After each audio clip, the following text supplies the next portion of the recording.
Alright, so in this video, I wanted to talk about Fleetway and how once he's added to the game, he will pretty much change outcome memories as we know it right now, or at least the core gameplay loop. And I also wanted to talk about how his addition to the game could further continue to change the game. Now, as I'm pretty sure all of you already know, Fleetway will have an HP bar, meaning he will be able to be defeated. This already makes Fleetway so much more different than all the other executioners, simply because when someone plays him, you are now given a choice. Do you want to survive or do you want to work together to defeat him? But we all know all of the greedy stunners and everyone who plays Survivor in this game are going to choose to fight Fleetway every single time. This is going to give you such a breath of fresh air from experiencing the normal gameplay loop, because when someone plays Fleetway, the game is no longer about survival, it's about winning.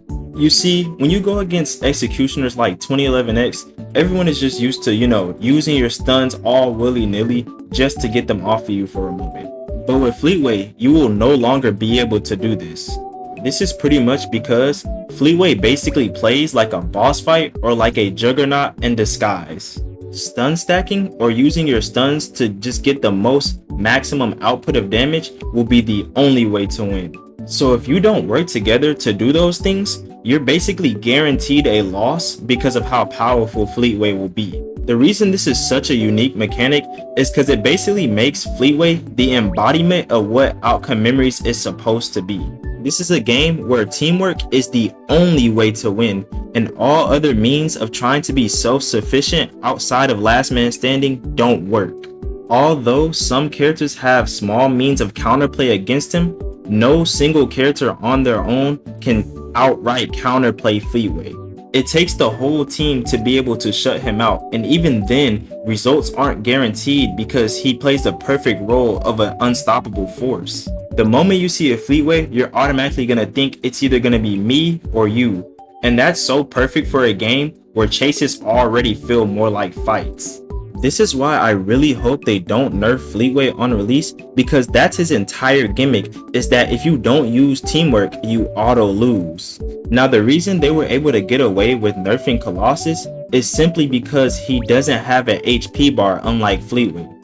If Fleetway releases and gets nerfed to the ground so bad to where he's getting it handed to him every round, I'm not gonna lie, this game is cooked.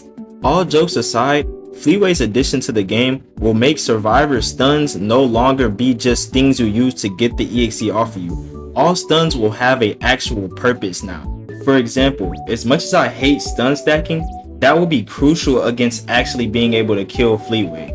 Every survivor will have a crucial role that they need to play on the team. For example, Blaze and Tails will be crucial to get Fleetway out of the air so that a more grounded stunner like Metal can come in and hit him with charge on the ground. And then Sonic and Knuckles can then come in to stack their stuns for more damage while he's on the ground.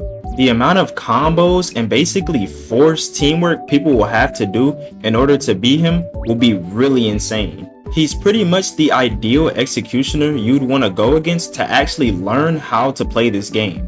He will push teamwork no matter what because his health bar will make it feel almost like it's a requirement. Now, onto my point about how I think Fleetway's addition to the game will further continue to change the game in a good direction. As of right now, it does seem as if the devs understand this.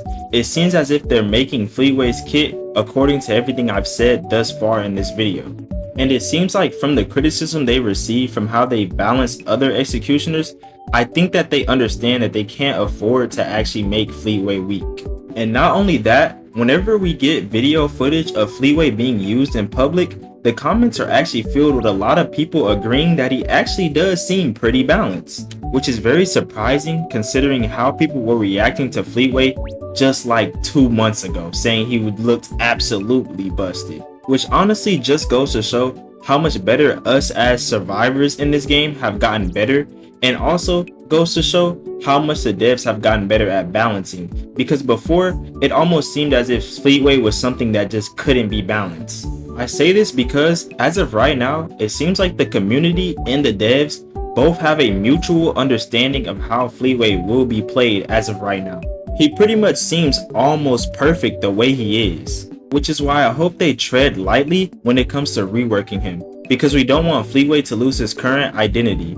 because of, like I said, right now he seems like the perfect embodiment of how this game is supposed to be played, and I don't want his rework ruining that.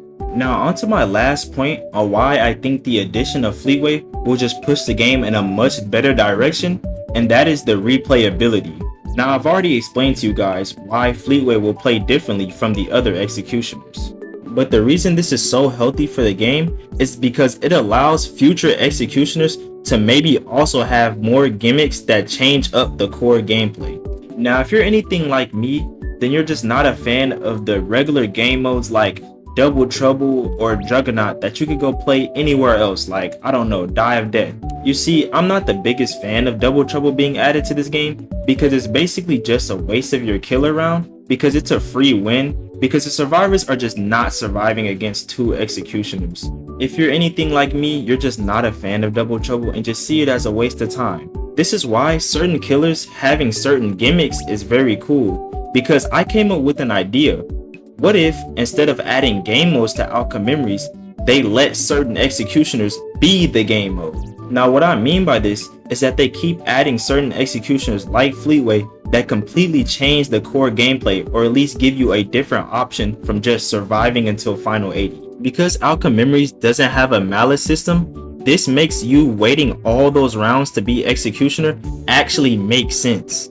Because while you're waiting to become killer, instead of being interrupted by a special game mode round that just wastes your killer chance or just outright interrupts the wait for you to play killer, this instead supports there being no malice system, because every round can potentially be drastically different, making the wait for killer way more bearable. Basically, by them adding more killers that completely change the core gameplay like Fleetway, they make the wait for your turn more bearable, because every round can play drastically different from the last depending on the killer chosen, since certain killers could act as their own game mode in a way. You get what I mean? For example, since Rewrite is a god in his own digital world, maybe when you go against him, he can morph and change the map and maybe spawn hazards on top of you trying to survive him to just, change the regular gameplay loop, make every killer a little different, I feel as if this would make them having no malice system actually make a lot more sense, you know what I mean? And if you guys didn't know, in Super Mario The Catastrophes, which is a Mario.exe game upcoming, their Double Trouble is going to be a 2 executioners, but they fight to see who can get the most kills. I think that is very unique and adds a lot of replay value, and I think OM could benefit from having things similar to that, which is why I came up with the executioners being like their own game modes idea. It's just gonna help with their overall rivalry. But let me know what you guys think about this down in the comments. Do you guys think Fleetway's addition to the game will change the core mechanics or no? But at this point, I'm just yapping, so I'll see y'all in the next one.